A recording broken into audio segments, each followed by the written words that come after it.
कि भक्त भगवंत करो चतुर नाम सकुएक जिनके पद रज परस नाशत विघ्न अनेक सब धरती कागद करो सब वन कलम कटाय सात समुद्र शाही करो सतगुरु गुण लिखा न जाय राम राम राम।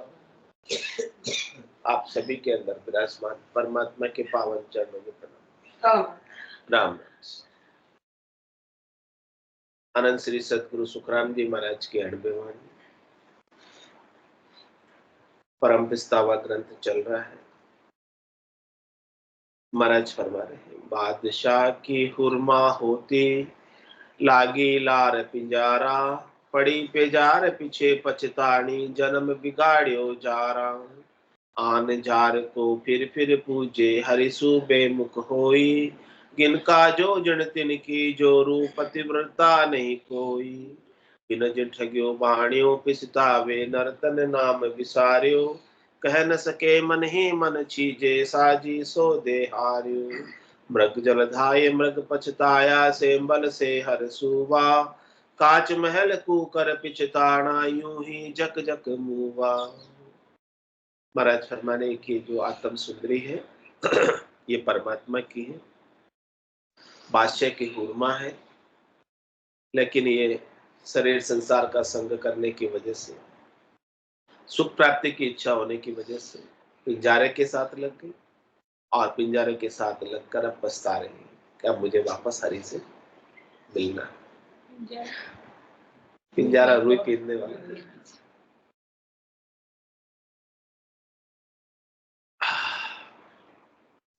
तो ये कह रही है कि मुझे वापस हरि से मिलना है। मैंने हाथा कर अपने जन्म को बिगाड़ दिया उनके साथ। कहाँ बादशाह के महलों में राजसी ठाट बाट और कहाँ पिंजारे के यहाँ दुख भोगना। तो ऐसी स्थिति इसकी हो रही, इस दुखालय में आ गई है, दुख के सागर में आ गई है, इस भवसागर में आ गई है, संसार सागर में आ गई है और संसार सागर में आकर दुखी हो रही है, परेशान हो रही है, व्यथित हो रही है और कह रही है कि मुझे वापस अब परमात्मा से मिलना। तो परमात्मा से मिलने के लिए अब उसे एक ही उपाय, जो पदवी उसने धारण की है उस पदवी को, उस उपाधि को छोड़। वो उपाधि उसने क्यों ली थी? अपने सुख के लिए ली। शरीर क्यों धरा था? सुख के लिए।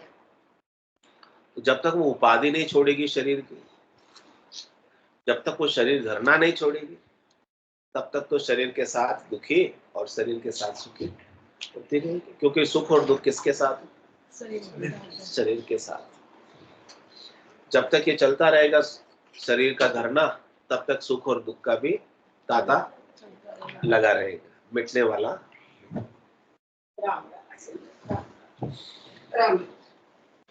सब दुख को मिटाना चाहते हो तो तन दुख जादिन जावसी तांदिन धरे न भय निरंजन लग सुखराम के भुगते को नरे।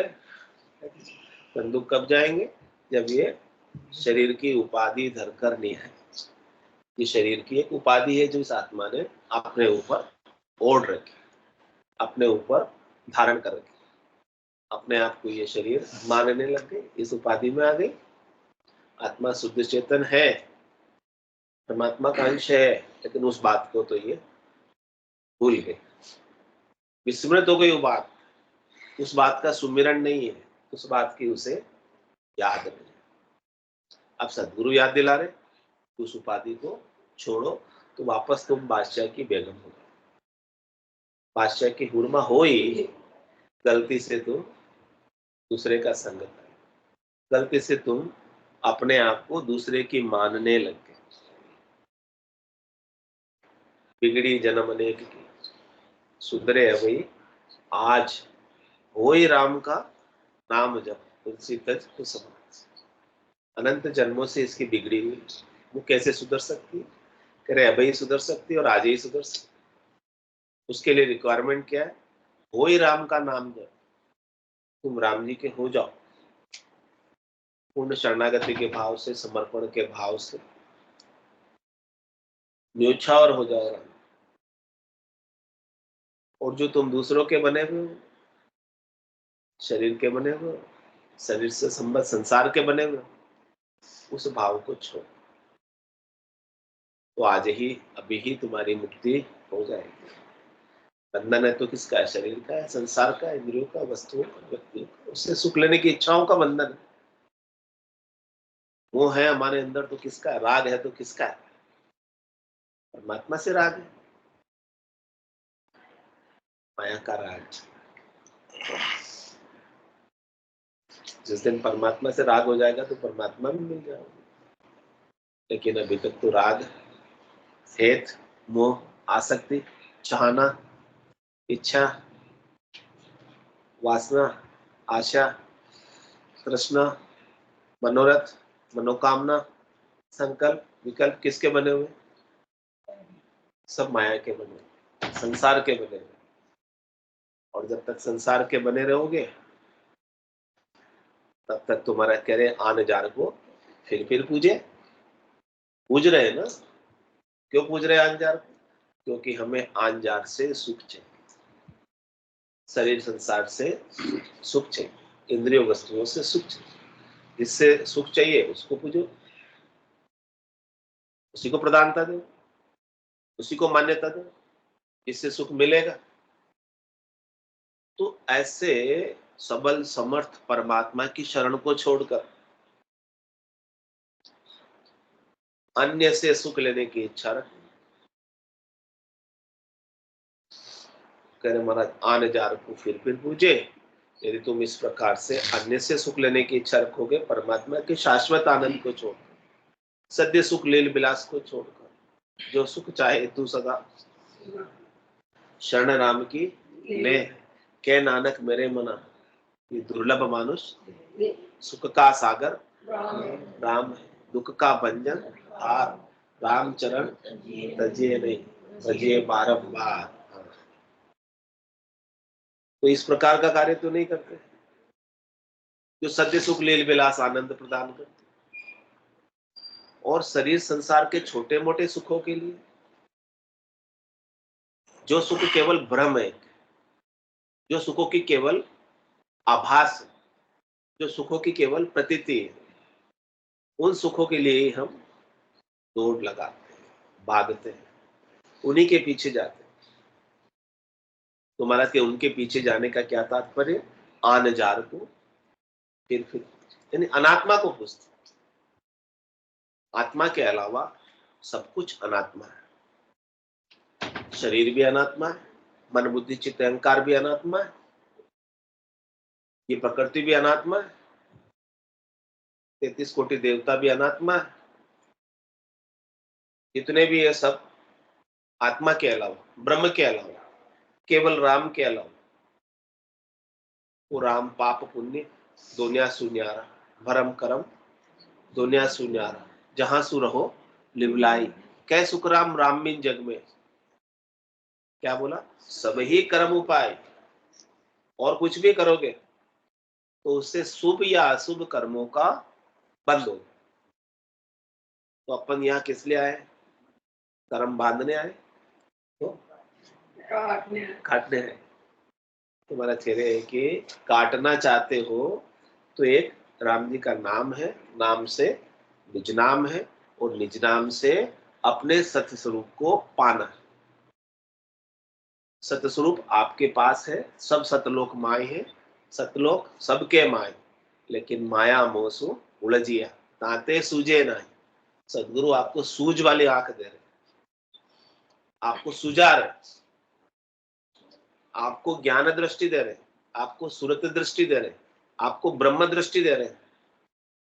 उस ब्रह्म दृष्टि से सबके अंदर आपको ब्रह्म को देखना। सिया राम में सब जग जाने, करो प्रणाम जोरी दुख, मनवो चवर करे मन माही, जहाँ देखूं ता सदगुरु से। परमात्मा के सिवाय कोई दिखे ही नहीं दूसरा, और है ही नहीं किसी की सत्ता। यही आरती, यही पूजा, राम बिना दर से नहीं दूजा। फिर अंजार रहेगा जब परमात्मा के सिवाय दूसरा कोई रहेगा ही नहीं, माया पर दृष्टि है ही नहीं, शरीर संसार पर दृष्टि है ही नहीं। तीन लोक सु भया उदासी, जय जन अमर लोक का वास। अमर लोक का वास प्राप्त करना है तो इस तीन लोकों के सुखों से उदासीन हो जाओ। उदासीन होने का मतलब तटस्थ। तटस्थ होने का मतलब मिल गए तो ठीक, नहीं मिले तो फर्क नहीं पड़े अपने को।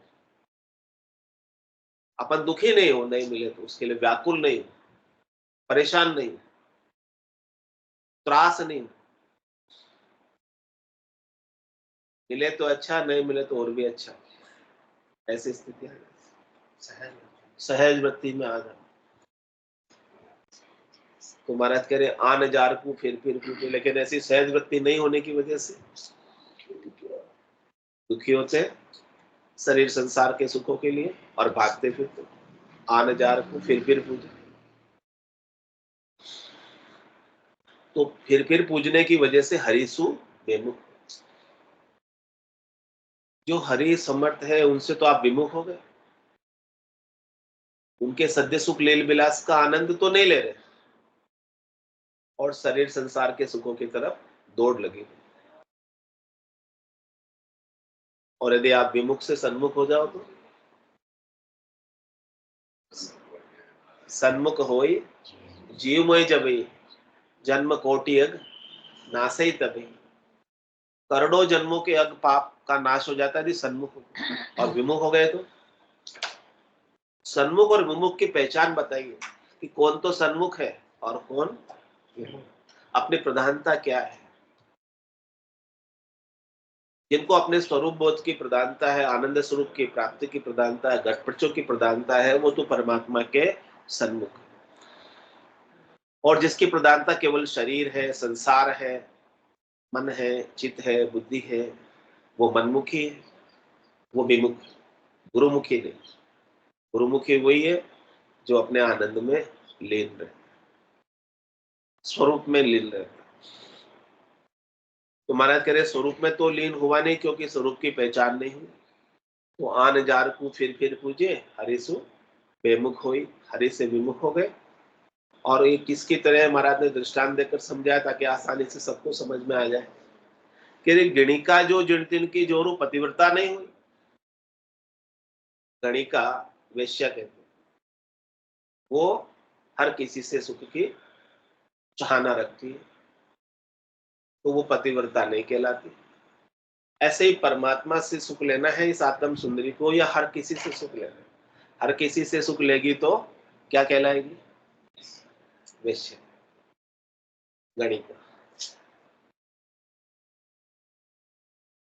तो वेश्या अच्छी होती है या बुरी होती है? बुरी। अच्छी नहीं मानते। तो महाराज कह रहे हैं कि ये भक्ति के मामले में भी आत्म सुंदरी परमात्मा की भक्ति को छोड़कर अन्य से सुख लेने की इच्छा रखती है तो वो उसकी तरह हो जाती है। अन्य से सुख लेने की इच्छा को त्यागना, छोड़ना। जाई विधि राखे राम, ताई विधि रही, विधि का विधान मान, हानि लाभ सही। राम राम राम राम राम राम, राम तेरी दाय पड़े सो कीजिए। भावे मोख भुगत में भेजो, भावे दोजक दीजिए। माने तो हरि भक्ति जो करनी, भजन अखंडित तेरो। मोख हसिया सु बिड़त बने तो काई बिगड़ सी मेरो। राम तेरी दाय पड़े सो कीजिए। इतने दृष्टांत देकर महाराज अपने को समझा रहे हैं और आगे समझा रहे हैं। बिड़त ठग्यो बाणियों पिस्तावे, नर्तन नाम बिसारियो। कह न सके मन ही मन चीजे, साजी सौदे हारियो। शाहजी किसको कहते हैं? महाजन। शाह, महाजन, व्यापारी, सौदागर, जो सौदे करते हैं लाभ के, कमाई के। उनके सौदों में बहुत लाभ कमाई होती, लेकिन कई बार ऐसे सौदे भी हाथ लग जाते हैं। व्यापार करते हैं कि ठगा जाते हैं, कोई कोई ठग लेता है, ऐसा सौदा करने में आ जाता है जिससे फिर बाद में नुकसान हो जाता है। लेकिन साहूकार तो होशियार होता है, समझदार होता है, वो जब ठगा जाता है तो फिर किसी को बताता है कि नहीं बताता है? किसी को नहीं बताता ठगा जाता।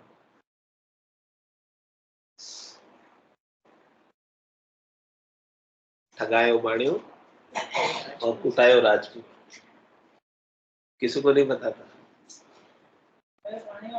कुटायो राजपूत, वो उसकी इज्जत को बट्टा लग गया तो नहीं बताता, ठगा गए ठगा गए। सहन अंदर ही अंदर तो दुख होता है बहुत, लेकिन किसी को बता नहीं सकता। तो कह रहे महाराज बीरज ठगियो बाणियों पिसता है, बस अंदर ही अंदर वो बनिया पिसता रहा है, दुखी हो रहा है, क्योंकि ऐसा उसको नुकसान का सौदा करने में आ गया उससे। तो बीरज ठगियो बाणियों पिसता है।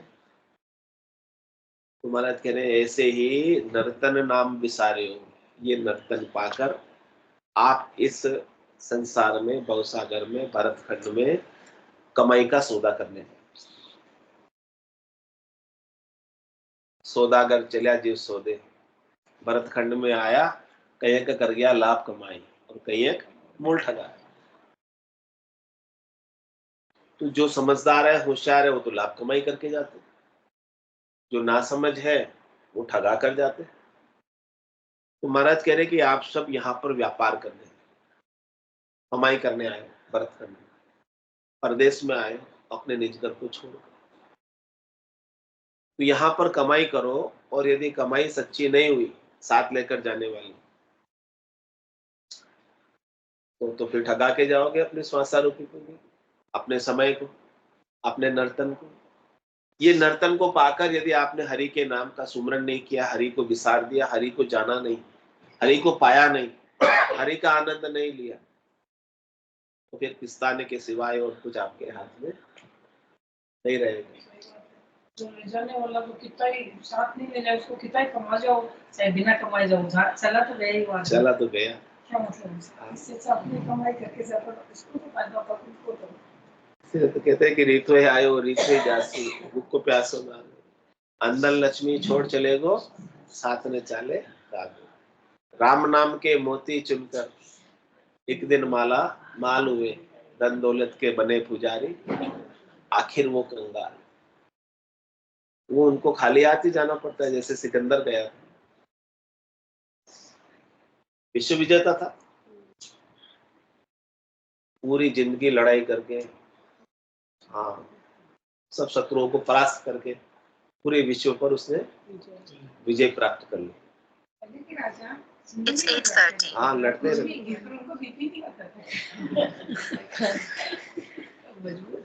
वो मेहनत बहुत करते। तो पूरी जिंदगी लड़ाई करके उसने पूरे विश्व को विजय प्राप्त कर ली, और सारे जगह के जितने भी खजाने थे सब लूट लिए उसने, और लूट कर अपने खजाने भर लिए। अब उनके खजाने कितने हो गए कि उन खजानों की चाबियां, ओनली चाबियां, खजाने नहीं, 60 ऊँटों पर चलती थी, 7 काफिले में। जैसे अपन बाहर जाते तो चाबी साथ ले जाते ना अलमारी की, तो वो भी साथ लेके जाता था चाबी। लेकिन कितने ऊँटों पर उसको चाबियां लेके जानी पड़ती थी? 60 ऊँटों पर लाद कर, चाबियां चाबियां केवल। कितने खजाने थे उसके पास, अब देखो उसकी धन संपत्ति कितनी। लेकिन जब वो गया तो वो कहा कि मैंने पूरी जिंदगी इसी में लगाई, अब देखो ये मेरे हाथ मेरे जनाजे से बाहर रखना कि मैं यहाँ से कुछ भी लेकर। पूरी जिंदगी में व्यर्थ ही लड़ता रहा, व्यर्थ ही खजाने इकट्ठे करता रहा, इतने इकट्ठे करने के बाद एक भी मेरे साथ नहीं चला।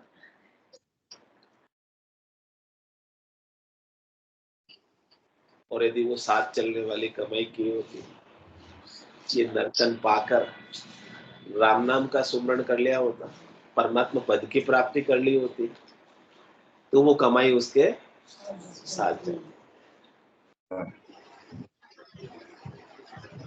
अब उससे तो पछतावा हो रहा था, मैं पूरी जिंदगी ऐसे कोई मुझे ज्ञान देने वाले मिले नहीं, संत सदगुरु केवली भगवान, और मुझे सब कुछ यहाँ पर ये खजाना तो छोड़ के जाना पड़ा। इसके लिए मैंने पूरी जिंदगी लगा दी। अच्छा होता है कि मैं मेरी जिंदगी मेरे आत्मकल्याण में लगा था, कम से कम मैं मेरे स्वरूप को तो जानता, मेरे आनंद स्वरूप को तो प्राप्त करता, सत्स्वरूप को तो प्राप्त करता, तो मैं हमेशा हमेशा के लिए अमर हो जाता यदि वो सत्स्वरूप मुझे मिल जाता। कह रहे महाराज, इस प्रकार से मनिया भी कभी ठगा जावे तो किसी से कह भी नहीं सकता और पछताता रहता। इसी प्रकार से नर्तन प्राप्त करके यदि आपने भी नाम रूपी धन की कमाई नहीं की, राम नाम की कमाई नहीं की, तो फिर पछताने के सिवाय कुछ हाथ में रहेगा नहीं। तो कह न सके मन ही मन चीजे, साजी सोदे हारे। मन ही मन फिर चीजने के सिवाय और कोई आपके हाथ में नहीं रहेगा। और आगे महाराज दृष्टांत देकर समझा रहे हैं। मृग जल ध्याय मृग पछताया, सेंबल से हर सुवा, काच महल कुकर पिस्ताना, यूं ही जग जग में। कितने दृष्टांतों से समझा रहे ताकि अपने बात फिट हो जाए अपने दिमाग में, अपना दिमाग थोड़ा दुरुस्त हो जाए। जो महत्व हमारे अंदर संसार का है वो कम होकर परमात्मा का हो जाए, अपने स्वरूप का हो जाए, आनंद स्वरूप की प्राप्ति का हो जाए। कह रहे महाराज, मृगजल जो है केवल जल की प्रतीति होती है, जल दिखता है लेकिन वास्तव में जल होता नहीं। रेत के ऊपर प्रकाश का परावर्तन होता है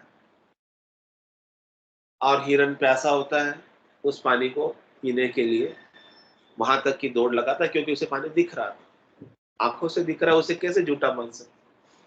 आंखा देखी साची है झूठी, कह रहे झूठी, सब तो उसको साक्ष्य मानते हैं। आंखा देखी तो कानों से सुनी बात को नहीं माने, फिर भी आंखा देखी तो कहते हैं मैंने खुद अपने आंखों से देखा है, वो तो सच्चा ही है। क्या झूठा है? वो भी झूठा है, आंखा देखी भी झूठी, क्योंकि हिरण को अपनी आंखों से पानी दिख रहा था, अनुभूति तो हो रही थी पानी की, आभास तो हो रहा था कि पानी है, प्रतीति तो हो रही थी पानी है। उस पानी को पीने के लिए गए। हाँ, ये आंखों से सारा संसार दिख रहा है ना, ये भी सब झूठा ही है। ये भी एक भ्रम है, जैसे हिरण को भ्रम हो रहा है, पानी दिख रहा है लेकिन पानी है। ऐसे अपने को ये संसार दिख रहा है आंखों से, चरम चक्षुओं से, लेकिन वास्तव में संसार है नहीं, केवल संसार होने का भ्रम है। प्रतीति होता तो हमेशा रहता है, चला क्यों जाता है? ये सर्व आंखें 2 मिनट के लिए बंद करो तो सब बंद ही है, उसमें भी दिख रहा है। तो ये चला जाता है, ये रहता नहीं है। कोई रोकने का प्रयास करे तो भी कितने रोको इसको, शरीर को रोकना चाहते, जवानी को रोकना चाहते, रोकती है क्या? चली जाती। आदेशी दगो इनका आया, फिर जो संसार को आप भगवान झूठा है तो सारा संसार परमात्मा का अंश है, ये गलत नहीं, परिवर्तनशील है ये संसार परमात्मा की माया है, है तो परमात्मा से ही परमात्मा की माया है, उपजा हुआ परमात्मा से है, उत्पत्ति परमात्मा से हुई है, लेकिन परमात्मा की माया है, परमात्मा नहीं। दो है, पुरुष और एक दूसरा प्रकृति। प्रकृति है, परिवर्तनशील।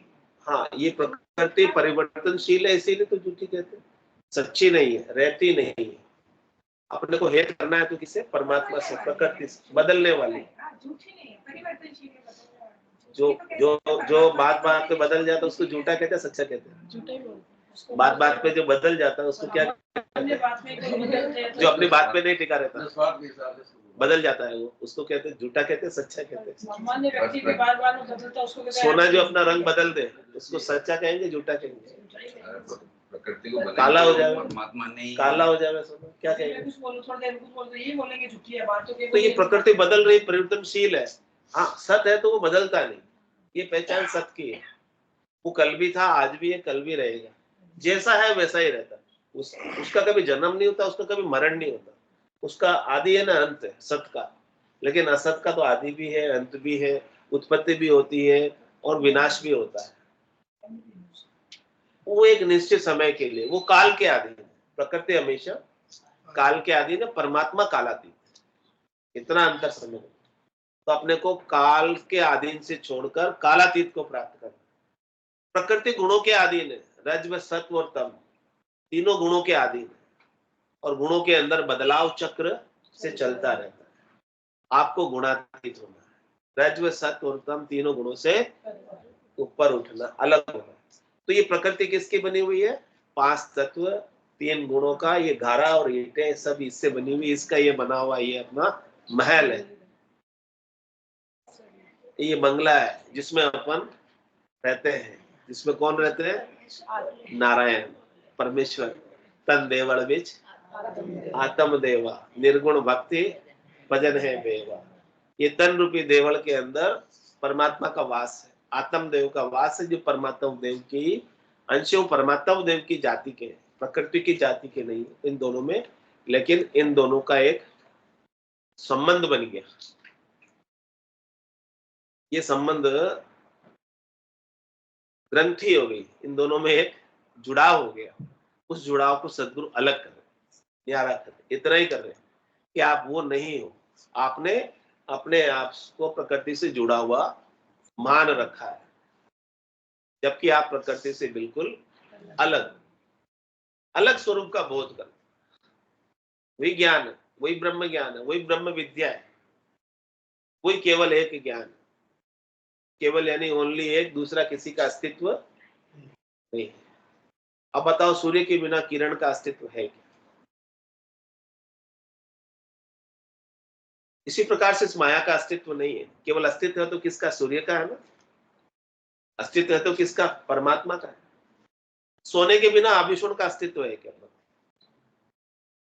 जल के बिना लहर का अस्तित्व है क्या? मिट्टी के बिना सकोरे का अस्तित्व है क्या? अस्तित्व किसका? एग्जिस्टेंस किसका है?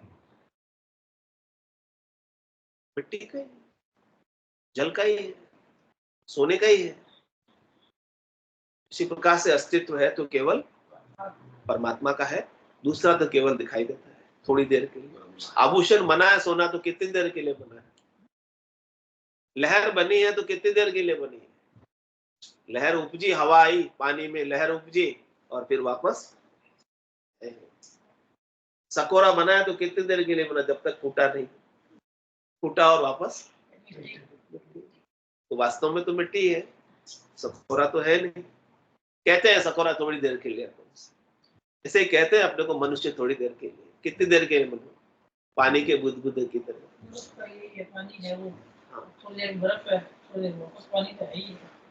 तो अस्तित्व किसका हुआ? हाँ, प्रकृति और ये संसार की रचना भी राम जी ने की, तो इसको भी सुचारू रूप से तो अपने को चलाना ही है। बिल्कुल चलाना ही है। इसमें चलाते हुए अपने को जानना है कि अपन कौन है। इसकी व्यवस्था सब कुछ सुचारू रूप से चलती रहे, इसको चलाते रहे, लेकिन अपने स्वरूप को इसमें चलाने में इतने मगन मत हो जाओ, इतने मस्त मत हो जाओ कि आप अपने आप को ही भूल जाओ। आपका जो परमात्मा स्वरूप है, उस स्वरूप को नहीं भूलो। उस स्वरूप को जानने के लिए आपको ये नर्तन मिला, सदगुरु का ज्ञान मिला है। हाँ, बोलो राम सदगुरु प्रेम जी परम दयाल सदगुरु सुखराम जी महाराज ने धन्य हो अनंत श्री सदगुरु सुखराम जी महाराज के ज्ञान स्वरूप भगवान ने धन्य हो केवली भगवंता ने धन्य हो जीवा ने धन्य हो मोक्ष के मालिका ने धन्य हो अनंत कोटि संता ने धन्य हो राम सभा में राम राम राम राम राम राम राम राम राम राम राम राम सा सब संतान सुख ज्ञान राम राम राम राम राम राम राम राम